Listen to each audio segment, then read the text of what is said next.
They said Pakistan couldn't build jets. Then the JF-17 roared and silenced the world's doubt. Pakistan's journey in developing the JF-17 Thunder under severe constraints is a story of strategic defiance against the odds, born out of necessity and executed through ingenuity. Unlike major Western powers that possess sprawling defense budgets, world-class aerospace infrastructure, and decades of continuous innovation, Pakistan began with very little. It faced embargoes, sanctions, and diplomatic isolation that could have crippled any effort toward indigenous military aviation. Yet, out of this adversity came a quiet resolve to break the dependence on foreign military supplies and develop a homegrown solution that could meet national security needs without succumbing to geopolitical blackmail. The core of this transformation was not sheer wealth or cutting-edge labs. It was the ability to turn scarcity into strength. With limited funding and access to global defense technology markets severely restricted, Pakistan leaned heavily on brainpower, domestic engineering capacity, and a careful rethinking of military priorities. The development process of the JF-17 wasn't smooth or rapid. It was long, iterative, and surrounded by skepticism. Experts in the West often ridiculed the idea of a Pakistani jet, assuming that any product coming from Islamabad would be underpowered, outdated, or unreliable. But what they overlooked was Pakistan's capacity to improvise, adapt, and collaborate in unconventional ways. The collaboration with China wasn't a one-way street of aid or technology transfer. It was a strategic marriage of mutual interests. Pakistan didn't just import Chinese designs and slap its badge on them. Instead, its engineers, pilots, and defense experts played a key role in shaping the aircraft from concept to combat. Each system was tailored to specific regional requirements, allowing for faster deployment, easier maintenance, and reduced operational costs, all crucial elements when operating under financial constraints. The country built facilities to assemble and upgrade the jets, invested in training a new generation of aerospace engineers, and developed its own testing and evaluation protocols. All of this happened while much of the world ignored or underestimated the scale of what was being achieved. And therein lies the real brilliance of Pakistan's approach. It pursued technological sovereignty, not by trying to match the West dollar for dollar, but by creating a system where progress wasn't hostage to external approval. While the West was looking for next-gen breakthroughs backed by billions, Pakistan focused on doing more with less and succeeded in building a combat jet that not only flies but also fights, proving that innovation doesn't always need luxury, just clarity of purpose and refusal to be sidelined. The partnership between Pakistan and China in developing the JF-17 Thunder was not a case of one country donating technology while the other played the role of a passive recipient. It was a joint endeavor where both nations brought their strengths to the table. While China had the manufacturing depth and technological backbone, Pakistan contributed the strategic vision, operational feedback, and region-specific customization that made the fighter jet not just another clone, but a unique, mission-ready asset. This wasn't a hand-me-down project. It was a co-development initiative built on the premise of long-term defense autonomy. Pakistan learned to engage in technology sharing on its own terms, ensuring that while collaboration was essential, dependency was avoided. It became clear early on that the goal wasn't to just field a fighter jet. It was to create an entire ecosystem of aviation capability that could be independently sustained, upgraded, and exported without having to seek external permission or face sanctions-related obstacles. Pakistan's involvement spanned all the key stages of development: design inputs, test flights, feedback from Air Force operations, and iterative adjustments based on real combat doctrine. The JF-17's airframe, avionics, and weapons systems weren't simply adopted from Chinese platforms. They were refined to meet the unique geographic, strategic, and tactical requirements of Pakistan's defense landscape. Whether it was the need for better high-altitude performance or integration of Western and Eastern munitions, Pakistan took deliberate steps to ensure the aircraft was flexible, modular, and regionally superior in its role. Unlike Western alliances that often come with strings attached, such as export restrictions, surveillance, or forced upgrades, the collaboration with China allowed Pakistan full ownership of the final product and the strategic decisions that came with it. This meant that Pakistan could not only deploy the aircraft without political interference, but also market it to international buyers, support it with domestic maintenance, and continuously upgrade it through its own defense infrastructure. This strategic autonomy enabled Pakistan to punch above its weight in the defense sector and allowed the Pakistan aeronautical complex to grow in capacity and vision. The country's leadership understood that technology without control is a liability, not an asset. So while it embraced partnership, it did so with its eyes open and hands firmly on the wheel. The West expected a dependent junior partner, but what emerged was a co-developer with operational sovereignty and export potential. The JF-17 was not a symbol of China's generosity. It became a symbol of Pakistan's refusal to be technologically colonized. Through this balanced partnership, Pakistan positioned itself as an emerging power in the aerospace industry, capable of co-creating high-performance assets while steering its own defense strategy with precision and independence. When Pakistan fielded the JF-17 Thunder in real-world military operations, the global perception of the aircraft began to shift from skepticism to recognition. For years, defense analysts in the West had dismissed the JF-17 as an underwhelming platform, cheap, basic, and unlikely to be effective in high-intensity conflict. It was often labeled as a poor man's fighter, good enough for air shows, but not for actual warfare. But that illusion began to crumble the moment the JF-17 was placed in the heat of combat, particularly during the 2019 aerial engagement with India. This was not just a regional skirmish, it was a moment where theory met reality, and the Thunder proved that its bark had bite. Pakistani pilots flying the JF-17 demonstrated its agility, radar strength, and combat efficiency, challenging the assumption that air dominance could only be achieved through expensive Western platforms. While political narratives drowned out the finer technical discussions, military circles quietly noted that a so-called budget fighter had stood its ground and done what it was built to do. Combat credibility is the one thing no amount of propaganda or promotion can fabricate. An aircraft either performs in a hostile environment or it doesn't.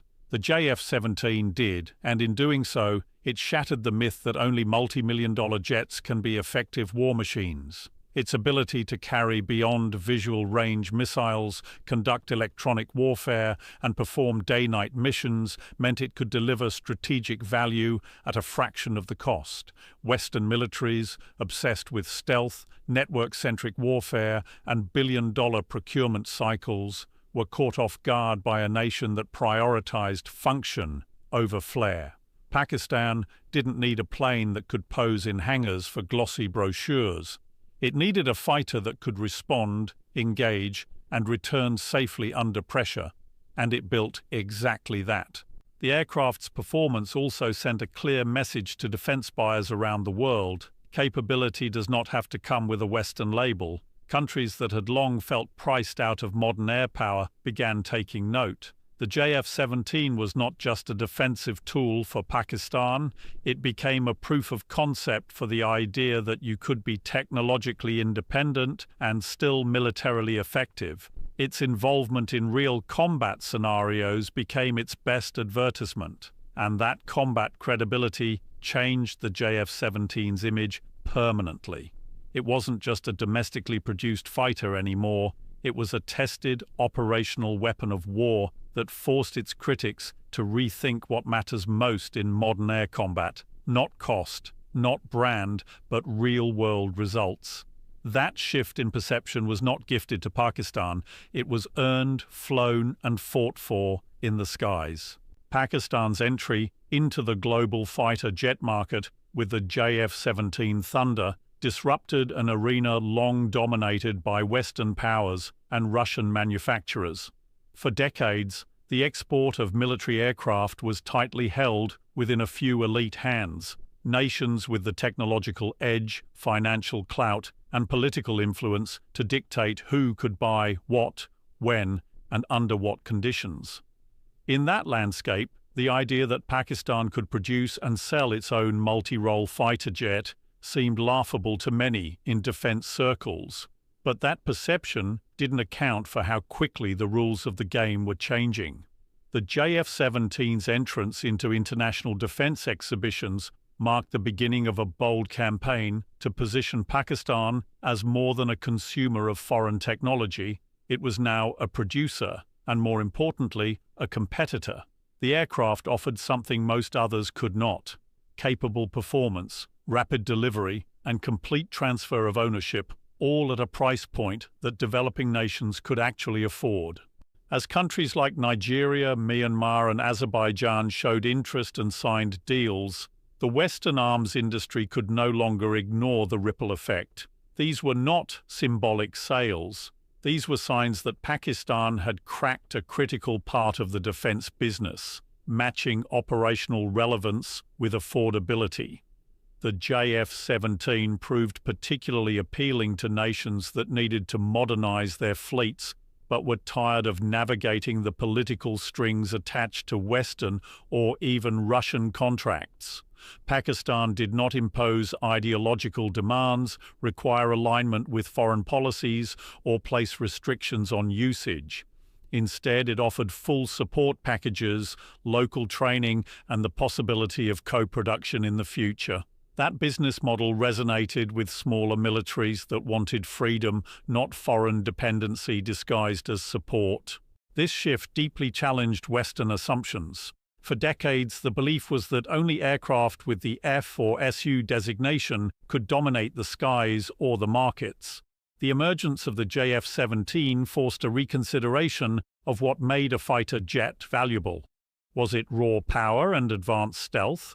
Or was it flexibility, cost efficiency, ease of maintenance, and combat readiness in real environments? Pakistan proved that the latter could be just as attractive, especially to nations operating under budgetary and regional security pressures. As more international buyers began to engage with Pakistan Aeronautical Complex and look at the Thunder as a viable alternative to second-hand F-16s or overpriced European models, it became clear that Pakistan was not just filling a niche. It was expanding the market and taking market share away from those who once laughed at the possibility. The aircraft's growing presence in foreign inventories became a strategic win not only economically but diplomatically, showing that a country historically viewed as a buyer had evolved into a global seller with something valuable to offer. Western media and defense analysts largely ignored or trivialized the JF-17 Thunder during its developmental years, framing it as a symbolic effort from a country that lacked the infrastructure, funding, and expertise to produce a serious combat aircraft. This underestimation was not accidental. It was rooted in a broader narrative that discounted technological breakthroughs coming from the global South, particularly from nations like Pakistan that had historically depended on foreign defense imports. The Western strategic community was so focused on the geopolitical complexities of Pakistan's relationships and internal challenges that it failed to recognize what was quietly happening behind the walls of the Pakistan Aeronautical Complex. While press coverage glorified fifth-generation jets, stealth technology, and NATO military coordination, the JF-17 was slowly evolving, tested, improved, refined, and prepared for the battlefield. The lack of Western attention gave Pakistan a critical advantage. It could build without sabotage, experiment without ridicule, and correct mistakes without global scrutiny. For years, international defense journals and Western think tanks barely gave the JF-17 a mention.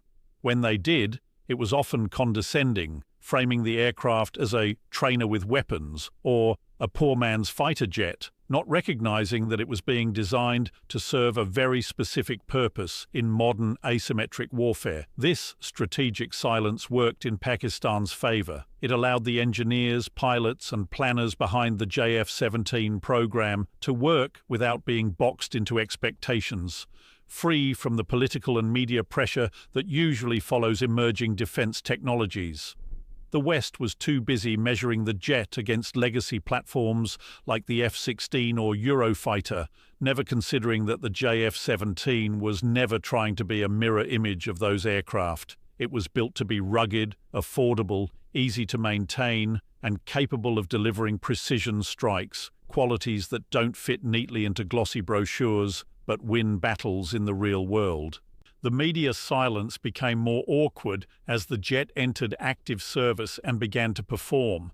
After the 2019 aerial engagements with India, Western outlets were caught off guard. Suddenly, there was a need to re-evaluate the JF-17, but doing so meant admitting they had overlooked something significant for years. That recalibration came slowly and reluctantly. And even then, the discussion remained muted compared to the praise heaped on other, more politically convenient aircraft. The same institutions that had been loud in their doubts went quiet when the JF-17 began to be exported, upgraded, and deployed successfully. This deliberate underreporting is not just a media flaw. It's a reflection of a larger discomfort in accepting that Pakistan had accomplished something extraordinary without Western permission, support, or oversight. By the time the world began paying attention, the Thunder had already taken flight, quietly, efficiently, and undeniably. The evolution of the JF-17 Thunder into its Block 3 variant represents a defining moment in Pakistan's defense strategy and aerospace ambitions. While many assumed that the original model would remain stagnant or become obsolete in the face of rapidly advancing global air combat technologies, Pakistan chose a different trajectory, one that emphasized continuous development and forward-looking upgrades. The Block 3 is not just an incremental improvement. It's a declaration of intent that Pakistan intends to remain competitive in modern aerial warfare. With the introduction of AESA radar, one of the most advanced tracking and targeting systems available, the JF-17 has significantly enhanced its situational awareness and targeting precision. This technology, once considered the domain of fifth-generation fighters, gives the Block 3 a sharp edge in both detection and counter-detection, allowing pilots to lock onto threats from greater distances with more reliability and speed. Another key feature of the Block 3 is its ability to deploy next-generation air-to-air and air-to-surface missiles, particularly beyond visual range (BVR) systems, which shift the dynamics of any engagement. With BVR capabilities, the Thunder no longer has to rely on close-range dogfights to prove its worth. It can now strike from a distance, making it a deterrent as well as an offensive asset. Additionally, the avionics suite has been overhauled, giving the pilot a fully digital glass cockpit, more intuitive controls, and advanced data link capabilities that allow for real-time coordination with other platforms. These upgrades are not simply cosmetic, they are warfighting enhancements that bring the JF-17 closer to the operational standards of elite air forces, all while maintaining the cost-effectiveness and low-maintenance footprint that made it attractive in the first place. The Block 3's improvements also signal that Pakistan is not content with building a static product. Instead, it's nurturing a living program that adapts to future threats. The design philosophy behind this evolution shows a deeper maturity in Pakistan's aerospace mindset, one that looks beyond procurement and into sustainability, scalability, and modernization. It demonstrates a grasp of strategic forecasting, anticipating the technologies and tactics that future adversaries may bring to the battlefield and preparing accordingly. Unlike countries that pour billions into a single next-gen platform with limited versatility, Pakistan has chosen to build a fighter that can evolve quickly, efficiently, and affordably. This evolution also sends a signal to global buyers that the JF-17 is not a one-off product, but part of a broader ecosystem that will continue to grow in relevance. It assures partners that investing in this jet is not a short-term decision, but a long-term strategic asset that will remain viable for decades. The Block 3 also reflects how a nation once dismissed as incapable of producing high-tech solutions is now at the frontier of adapting 21st-century warfare into its airpower doctrine. It is no longer about catching up with the world. It's about setting a pace that others didn't expect Pakistan to ever reach. Pakistan didn't just defy expectations, it redefined what global airpower could look like,